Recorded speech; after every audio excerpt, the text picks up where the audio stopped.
Okay, let's dive right into this explainer. Today we're tracking a pretty fascinating chain reaction, a massive domino effect that links global conflicts, a completely ignored bond market, and a huge structural shift happening right now in the industrial silver supply.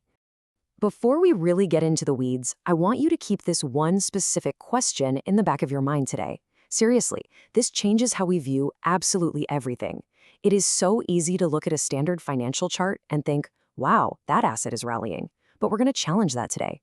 If you flip that chart upside down, like our source material suggests, you might actually find that the asset is just standing completely still, and it's the paper currency used to measure it that's rapidly falling away. So here's our roadmap for today. We're hitting four main points: global conflict and economic strain, the ignored bond market, the fall of fiat currencies, and finally, China's strategic silver squeeze. Let's get to it. Starting right off with number one, global conflict and economic strain. Everything really kicks off with a geopolitical catalyst. It's wild how big the disconnect is here. You've got military and trade operations that were supposed to be, a quick 3 or 4 day thing, turning into these massive, prolonged flashpoints. Based on the source material, operations expected to be resolved in days have dragged on for well over 110 days. And these aren't just isolated, faraway events. They're directly impacting global energy security and choking major maritime trade routes like the Red Sea and the Strait of Hormuz. When you put that kind of intense pressure on strategic waterways, it absolutely threatens to spike inflation, completely blowing up those initial assumptions of a quick and easy resolution. And the economic strain really amplifies when you look at the trade side of things. When those 100% tariffs were slapped on key exports, the pushback wasn't just tough talk. It resulted in vital materials, specifically rare earths, and crucially for us today, silver, being quietly but firmly restricted. The unintended consequences here are just massive. The market is basically waking up to the reality of prolonged regional instability, realizing that policymakers might have just hit a wall. This creates a deeply uncertain environment, which perfectly tips over our next domino. Which brings us to Section 2, the ignored bond market. Let's look at how that geopolitical tension bleeds into the financial sector. Now, this is a truly fascinating point from this source. It basically points out that politicians are totally ignoring the reality of funding because structural market signals just aren't politically popular. I mean, you're never going to hear a politician campaigning on bond market yields, right? It's viewed as too complex, too boring, or just too disconnected from everyday life. So leaders prioritize short-term wins, like trying to artificially force interest rates down to keep people happy, while completely ignoring the blaring alarm bells the market is actually sending them. But ignoring these sovereign borrowing costs, it's a fatal flaw.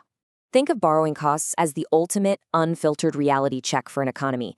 When governments try to defy the free market and just manually dictate the price of risk, they're creating a massive vulnerability. Because eventually, those rising funding needs feed right back into broader economic strain. And here's the kicker, the part that actually affects you. That strain leads directly to currency depreciation and imported inflation. It literally eats away at your purchasing power, setting the stage for a much, much bigger crisis. All right, moving on to part 3, the fall of fiat currencies. This is really the core macroeconomic argument of our whole explainer today. Let's zoom out for a second. Ever since 1971, when the global monetary system entirely ditched commodity backing, we've seen this unprecedented explosion of credit. But it came with a heavy cost, a persistent structural debasement of the currency itself. Now, we did see a brief pause in that inflation back in the early 1980s, but remember, it took severe economic contraction and massive tightening to pull that off. Today, political tolerance for that kind of economic pain is basically zero. So as the source points out, currency depreciation has just become the default adjustment mechanism. The decline isn't a perfectly straight line, but the acceleration downward is undeniable. If you want to see how fast things can unravel once trust is lost, just look at Weimar Germany and the 1920s. There were actually moments where their exchange rate looked like it was stabilizing, completely tricking investors, right before it nosedived into total collapse. It ended at this absolutely catastrophic exchange rate against the US dollar, 4,000 trillion to 1. The big takeaway from history here is that currencies can go to zero way faster than anyone thinks once that structural decline really takes hold. So coming full circle to that question we asked at the very beginning, you really have to look at this whole thing upside down. Gold's purchasing power over long periods, it actually varies very little. Almost all of the crazy volatility you're seeing on the charts is actually the paper currency itself flailing around. The source material strongly warns that trying to trade these emotional, volatile cycles usually ends pretty badly for the average person. Instead, the data shows that structural monetary decline rewards long-term preservation. The ultimate goal becomes escaping the risk of paper currency entirely. And finally, part 4, China's strategic silver squeeze. This is the climax of our domino effect, where the geopolitical and the financial worlds violently collide. This is where things get super interesting. For years, there was this really clever, kind of under-the-radar pipeline. Western silver miners would pull out unrefined material, called doré, and they'd need to quickly turn it into cash to keep their operations running. Major Western banks would step in as the middlemen. Then, that material was shipped off to get refined. Well, guess who the largest refiner of non-ferrous metals on the planet is? Yep, China. Through this setup, China was quietly vacuuming up massive quantities of silver at structurally suppressed prices right under the noses of the Western markets. But man, did that strategy pivot hard once the geopolitical domino started falling. The source notes that the second Western nations categorized silver as a critical mineral, China basically said, all right, you're not getting any more. Historically, they were a huge net exporter, shipping out roughly 5,100 tons of silver a year. But lately, they just halted those exports, and their imports, which used to be tiny, surged to a record 1,628 tons in the first quarter alone.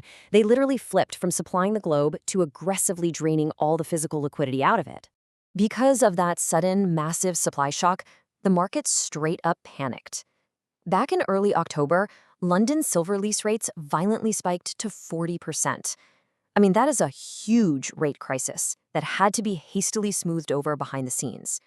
It proved, without a doubt, that the global market, which had been totally relying on thousands of tons of Chinese silver flooding in every year, had been caught completely short. So here we are, facing this crazy scenario. Silver is completely dual-natured, right? It's a critical industrial component for practically all modern tech, but it's also a monetary metal. Right now, supply chains are tightening like a vice as the world's main industrial producer cuts off exports. Global trading hubs are bleeding liquidity, and all of this is happening at the exact same time that macroeconomic fears are driving investors out of fiat currency and into tangible, hard assets. So, I'm going to leave you with this one provocative thought.